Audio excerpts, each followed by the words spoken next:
Et nous passons maintenant au chapitre 3, donc intitulé Les suffrages de l'Église.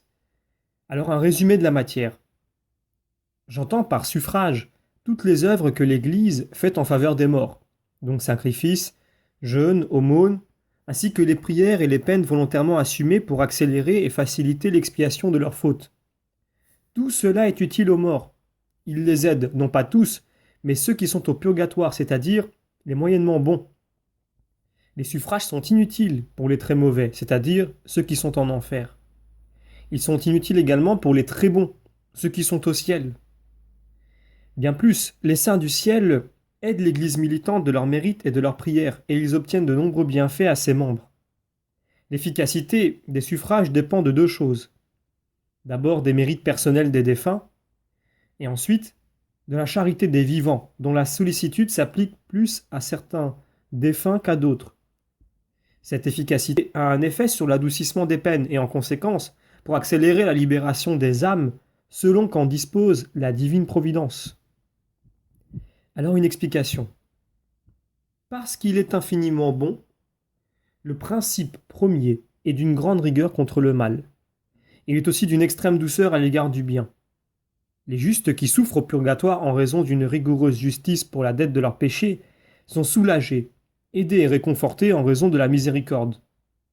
Eux sont installés dans la misère et ils ne peuvent en sortir ni par eux-mêmes ni par leur mérite.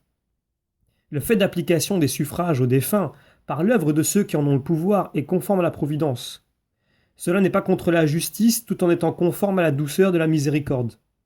En effet, la droiture de la justice doit maintenir l'honneur divin, le gouvernement de l'univers et la qualité humaine du mérite.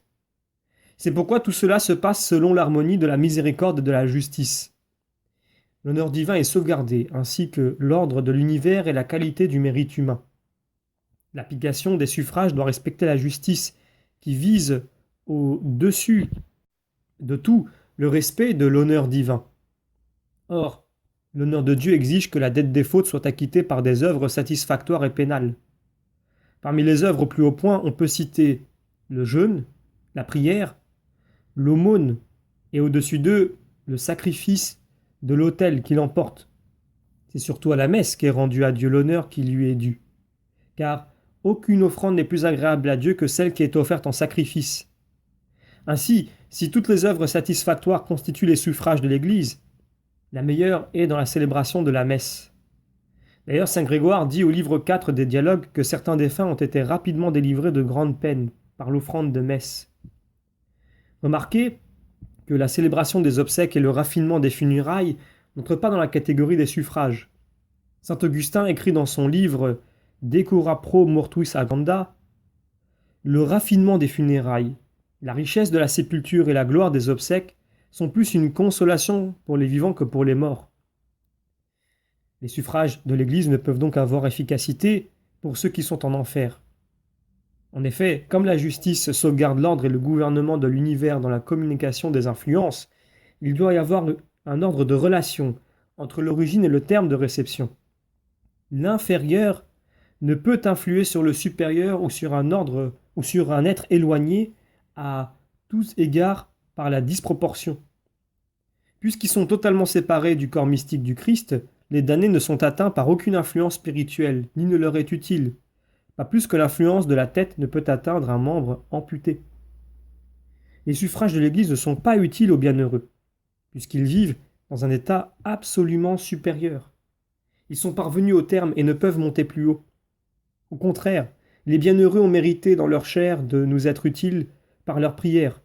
Il est donc conforme à l'ordre divin que nos prières soient offertes aux saints pour que ceux-ci, à leur tour, intercèdent en notre faveur et nous obtiennent les grâces de Dieu. En fin de compte, les suffrages ne servent qu'aux seuls justes qui sont au purgatoire. Comme ils sont dans une grande peine et incapables de céder, ils sont inférieurs aux vivants, mais ils sont conjoints aux autres membres de l'Église en raison de leur justice. C'est donc à juste titre, en raison de l'ordre et de la convenance, que les mérites de l'Église peuvent les secourir. Les suffrages de l'Église sont cependant plus efficaces pour ceux qui ont mérité davantage par leur charité, lorsqu'ils étaient en état de voie. Et c'est cette mesure, donc l'intensité du mérite de la charité, qui mesure l'efficacité des suffrages. Ainsi la justice est-elle observée pour peser l'exigence des mérites. Les suffrages appliqués spécialement pour certains défunts correspondent à une intention droite et qui vient de Dieu. Ils correspondent aussi à une très utile institution ecclésiastique. Même si ces suffrages ont donc plus de valeur pour ceux qui sont spécialement désignés, les autres y communient d'une certaine manière. Toutefois, bien qu'ils soient spirituels, les suffrages n'aident pas les autres autant que la personne principalement désignée. En effet, pour une plus grande faute de la justice divine, exige une plus forte amende, et pour plusieurs fautes, plusieurs amendes. L'exemple de la lumière qui éclaire également les convives d'une même table ne convient pas ici.